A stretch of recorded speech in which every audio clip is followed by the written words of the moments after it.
सबसे बड़ा सवाल यह है कि किसकी कितनी आबादी है। तो मोदी जी का सेंसस का डेटा आप रिलीज कीजिए, देश की जनता को पता लग जाए देश में ओबीसी कितने हैं, दलित कितने हैं, आदिवासी कितने हैं। पूरे देश में जाति आधारित जनगणना करा लीजिएगा तो बहुत अच्छा होगा, आपको खुद भी सबको आगे बढ़ाने का मौका मिलेगा। बहुजन समाज पार्टी के संस्थापक रहे काशीराम ने एक बार कहा था, जिसकी जितनी संख्या भारी उतनी उसकी हिस्सेदारी। यानी कि लंबे समय से भारतीय राजनीति में मांग रही है कि जाति के आधार पर गणना की जाए जितनी भी देश की आबादी है। लेकिन ये पहली बार अब हो रहा है 1931 यानी कि ब्रिटिश एरा के बाद, जब देश का कोई राज्य अपने आबादी का जाति जनगणना करवा रही है। बिहार सरकार ने पिछले साल एक नोटिफिकेशन जारी किया था और उसने कहा था कि हम अपनी आबादी की जाति जनगणना करवाएंगे, और इसका पहला फेज जो था वो जनवरी में हुआ था, जो कि 14 दिन का था, और दूसरा फेज अभी हाल ही में 15 अप्रैल को शुरू हुआ, जो कि 15 मई तक चलेगा। तो अभी हम बिहार की राजधानी पटना में है और यहाँ समझने की कोशिश करेंगे कि जाति जनगणना का असर यहाँ की आबादी, यहाँ की राजनीति पर क्या होगा और देश की राजनीति के लिए वो क्या असर पैदा करेगी। तो यहाँ से हम पूरे राज्य में अलग अलग जगहों पर जाकर उन प्रगणकों यानी कि एनुमरेटर्स जो कि जनगणना करेंगे उनसे मिलेंगे और समझेंगे कि ये पूरी प्रक्रिया कैसे हो रही है और ग्राउंड पे किस तरीके से काम किया जा रहा है। बिहार में जाति जनगणना का दूसरा चरण शुरू हो चुका है। जनगणना करने वाले जगह जगह और कस्बे कस्बे पहुंच रहे हैं। ऐसे ही जब एक जनगणना कर्मी कहकशां 85 वर्षीय रामबरन सिंह के घर पहुंची तो उनके हाथ में लटका बड़ा काला थैला देखकर वहां हलचल सी मच गई। वहां मौजूद लोगों के मन में कई आशंकाएं उमड़ने लगी। अभी भी गांव के लोगों में जाति जनगणना को लेकर जागरूकता नहीं है, इसलिए वहां मौजूद लोगों के चेहरे पर एक अलग तरह की खामोशी दिखाई दे रही थी। आपकी जनगणना हो गई? हाँ, हो गई। क्या क्या पूछा आपसे?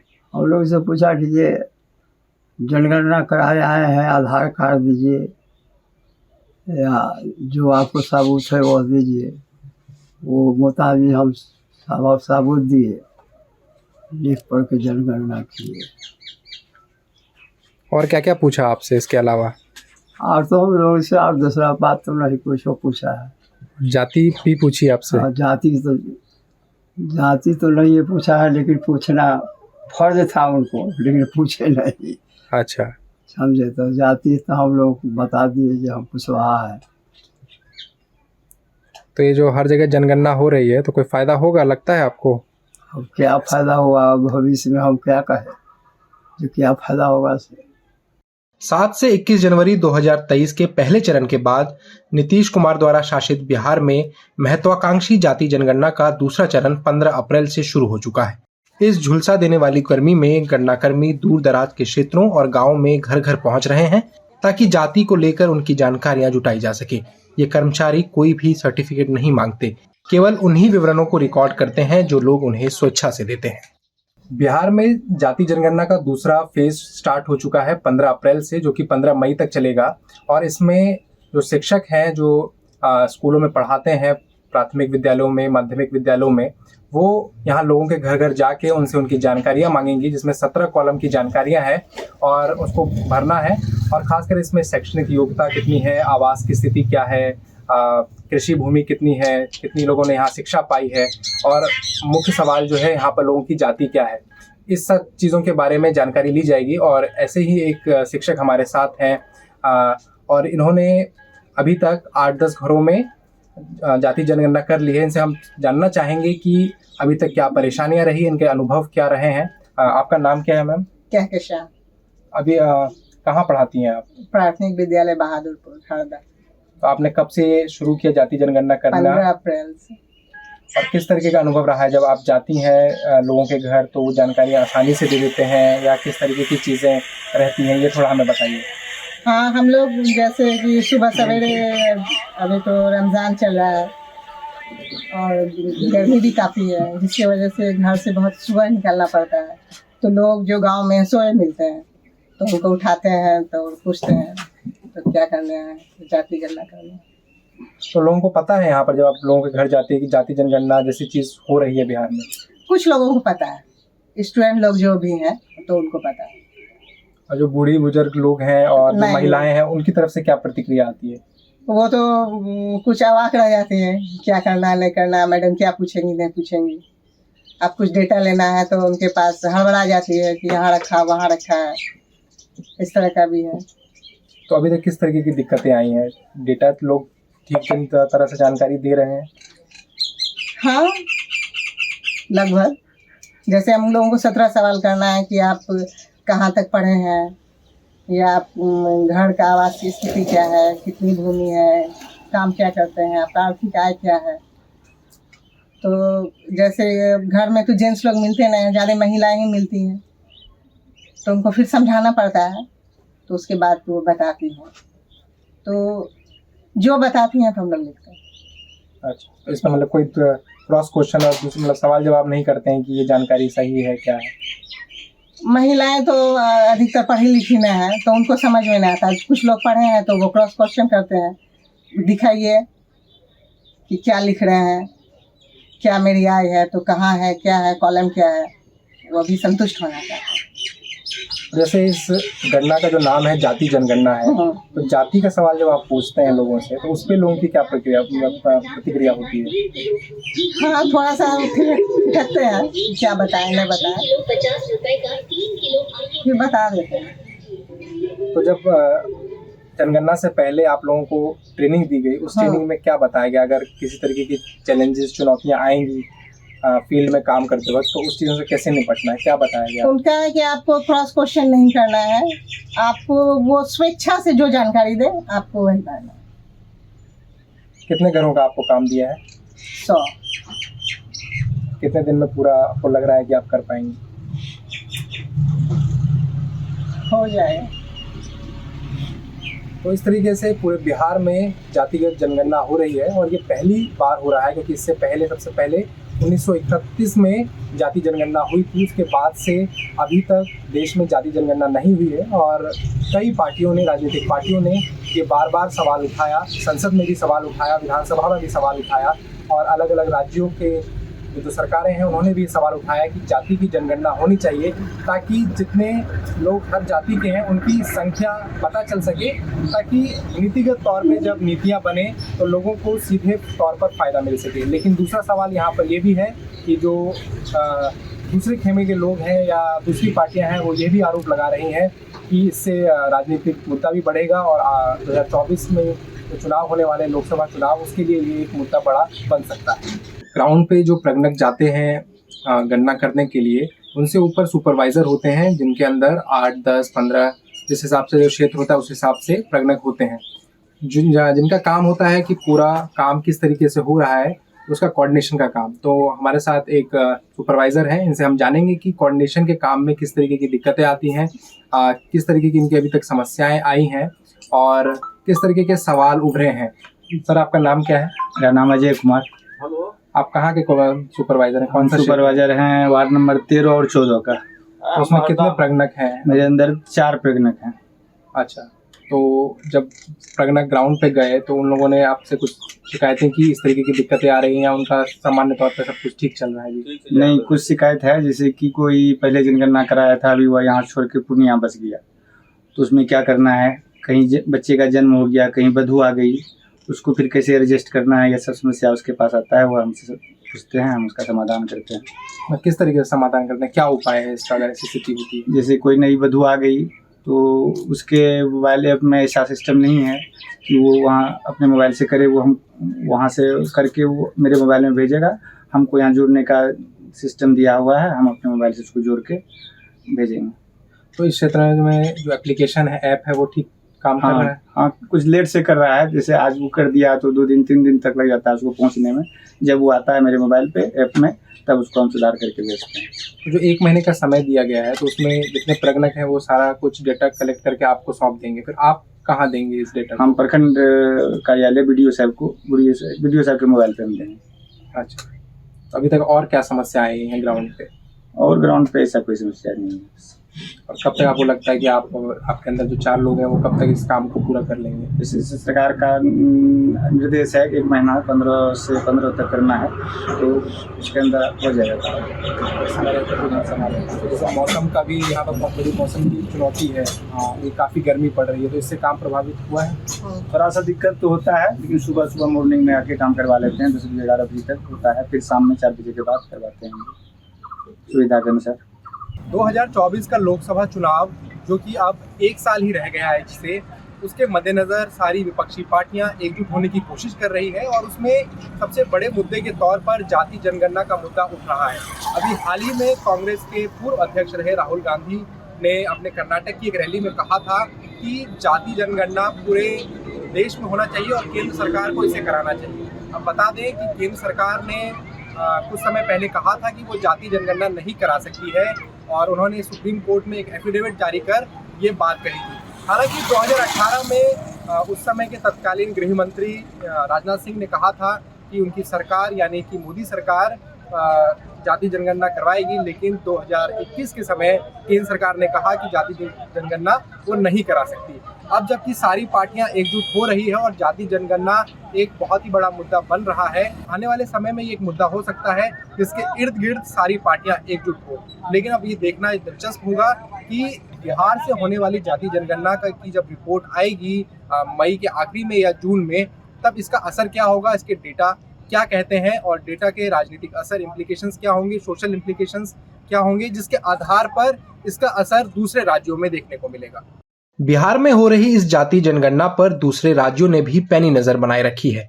छत्तीसगढ़, कर्नाटक, महाराष्ट्र, उड़ीसा और उत्तर प्रदेश में जाति जनगणना को लेकर काफी चर्चाएं हो रही हैं। वैसे तो जातिगत जनगणना की मांग कोई नई बात नहीं है। यह पहली बार है जब देश भर के राजनीतिक दलों ने व्यापक रूप से इसका समर्थन किया है। एमके स्टालिन, राहुल गांधी, शरद पवार, मायावती, अखिलेश यादव सभी ने केंद्र सरकार से भारत की दशकीय जनगणना के साथ साथ जातिगत जनगणना कराने का भी आग्रह किया है। सबसे बड़ा सवाल क्या है? अगर हम ओबीसी की बात करते हैं, दलितों की बात करते हैं, हिंदुस्तान के लोगों की बात करते हैं, तो सबसे बड़ा सवाल क्या है? सबसे बड़ा सवाल यह है कि किसकी कितनी आबादी है।